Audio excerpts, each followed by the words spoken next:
कहानी को ध्यान से देखिएगा। ये कहानी उस समय की है जब धरती पर एक ऐसा राजा था जिसके दान के चर्चे देवलोक तक में थे। वो था प्रहलाद का पौत्र, असुर सम्राट बलि। बलि अपने दादा की तरह ही विष्णु भक्त था, पर उसकी भक्ति में एक सूक्ष्म अहंकार था। गुरुदेव, मेरी तपस्या और मेरे दान ने मुझे इंद्र से भी महान बना दिया है। स्वर्ग पर मेरा अधिकार है। अब केवल एक अंतिम अश्वमेध यज्ञ शेष है। उसके पूर्ण होते ही मैं त्रिलोक का स्थायी स्वामी बन जाऊंगा। बलि, तुम्हारी शक्ति असीमित है, इसमें कोई संदेह नहीं, पर याद रखना, देवता छल करने में माहिर है और तुम्हारे दादा को स्वयं नारायण का वरदान प्राप्त था कि वो तुम्हारे वंश का विनाश नहीं करेंगे, लेकिन वो छल से तुम्हें रोक सकते हैं। मुझे किसी अनिष्ट की आशंका हो रही है। आप व्यर्थ चिंता करते हैं गुरुदेव। अगर स्वयं नारायण भी मेरे सामने याचक बनकर आ जाएं, तो मैं उन्हें भी खाली हाथ नहीं लौटाऊंगा। मेरा वचन ही मेरा धर्म है। यज्ञ की तैयारी शुरू कीजिए। बलि जब वो विशाल यज्ञ कर रहा था, उसी समय दरबार में एक छोटा सा ब्राह्मण आया, वामन, जो कि विष्णु का 5वां अवतार था। महाराज, एक अद्भुत ब्राह्मण कुमार आपसे भिक्षा लेने आए हैं। उनका तेज देखकर लगता है जैसे स्वयं सूर्य धरती पर उतर आए हों। मेरे यज्ञ के समय आया याचक, ये तो मेरा सौभाग्य है। उसे सम्मान के साथ अंदर लाओ। वामन रूपी विष्णु धीरे धीरे चलकर बलि के सिंहासन के पास आते हैं। उनकी शांत आंखों में ब्रह्मांड की गहराई है। उनके एक हाथ में छाता था और दूसरे में पीतल से बना एक छोटा चमकता हुआ कमंडल। हे ब्राह्मण कुमार, आपका इस यज्ञ में स्वागत है। मैं प्रहलाद का पौत्र दानवीर बलि आपका अभिनंदन करता हूं। मांगिए, आपको क्या चाहिए? सोना चांदी, गांव, हाथी घोड़े? आज आप जो मांगेंगे वो आपको मिलेगा।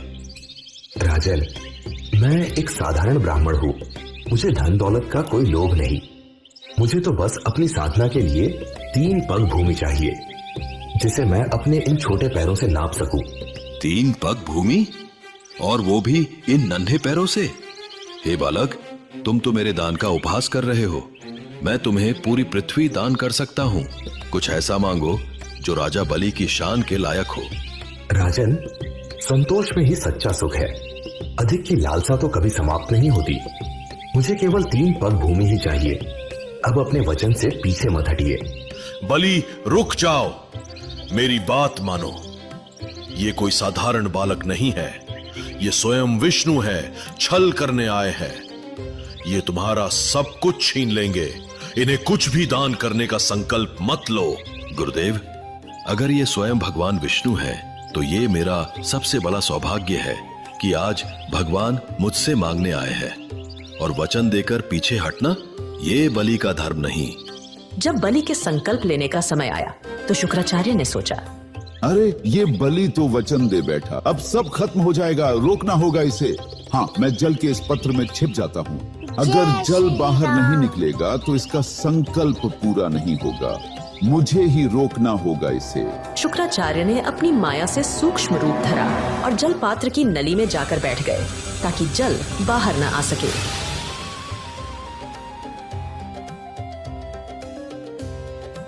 अरे, जल क्यों नहीं निकल रहा? वामन सब समझ रहे थे। तभी वामन मुस्कुराए और उन्होंने सूखी नुकीली कुश घास का एक तिनका उठाया और मुस्कुराते हुए उसे पात्र की नली में डाल दिया। कुशा की नोक सीधे शुक्राचार्य की एक आंख में जा लगी। वो पीड़ा से छटपटाते हुए बाहर निकले।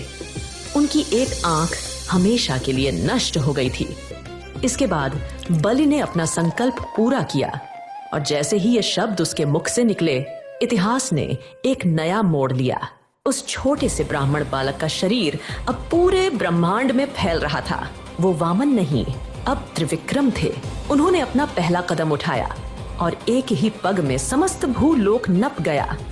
उन्होंने अपना दूसरा कदम उठाया और दूसरे पग में संपूर्ण देवलोक और ब्रह्मलोक तक नप गया। विराट भगवान विष्णु बलि की ओर देखते हैं। बलि, तुम्हारे दान के अनुसार 2 पगों में मैंने पृथ्वी और स्वर्ग नाप लिए। अब बताओ, अपना वचन पूरा करने के लिए मैं तीसरा पग कहाँ रखूं? बलि के चेहरे से अहंकार का नकाब उतर चुका था। वो घुटनों के बल बैठ गया और हाथ जोड़ लिए। प्रभु, आपने मुझसे मेरा राज्य छीना, मेरा स्वर्ग छीना, पर आप मेरी भक्ति नहीं छीन सकते। ये शरीर नश्वर है, अगर कुछ बचता है तो वो है मेरा अहंकार। प्रभु, तीसरा पग मेरे इस अहंकार से भरे मस्तक पर रखिए और मुझे मुक्त कर दीजिए। नारायण की भक्ति तभी पूर्ण होती है जब उसमें प्रेम हो और स्मरण भी। अगर इस कथा ने आपके मन में भक्ति की एक लौ जगा दी हो। लोक, यश, इसमें केवल ना सब कुछ दिया, लोक, यश और कृपा, लेकिन मैं अब आपके दर्शन कैसे करूंगा?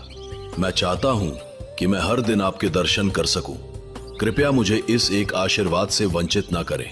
हे बलि, तुम्हारी यह विनती भी स्वीकार है।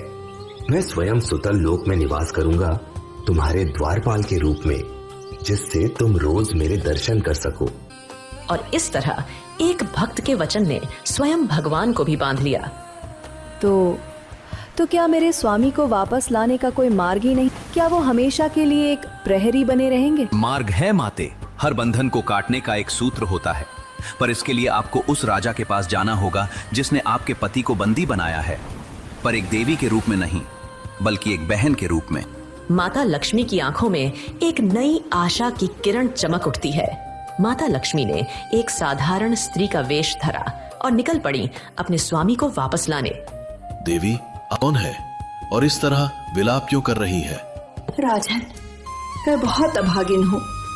आज रक्षा का पवित्र दिन है, पर मेरा कोई भाई नहीं है जिसकी कलाई पर मैं ये राखी बांध सकूं। बहन, आज से मुझे अपना भाई समझो। लाओ, मेरी कलाई पर ये रक्षा सूत्र बांधो। इसके पश्चात माता लक्ष्मी ने रेशम के धागों से बनी एक सुंदर राखी राजा बलि की कलाई पर बांध दी। बहन, मांगो, उपहार में क्या चाहिए? मैं तुम्हारी हर परेशानी दूर करूंगा। भैया, मुझे मेरा पति लौटा दीजिए। ये कैसी लीला है प्रभु, जिनके मैं पाताल के द्वार पर प्रतिदिन दर्शन करता हूं, जिन्हें एक भक्त की तरह निहारता हूं।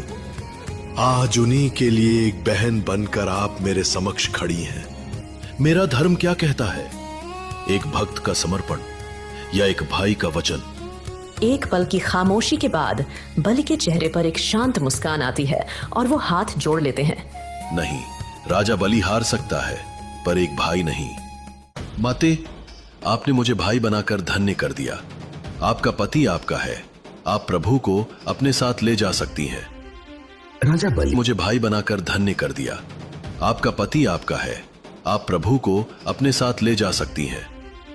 राजा बलि, आज श्रावण मास की ये पूर्णिमा इतिहास में रक्षाबंधन के नाम से जानी जाएगी।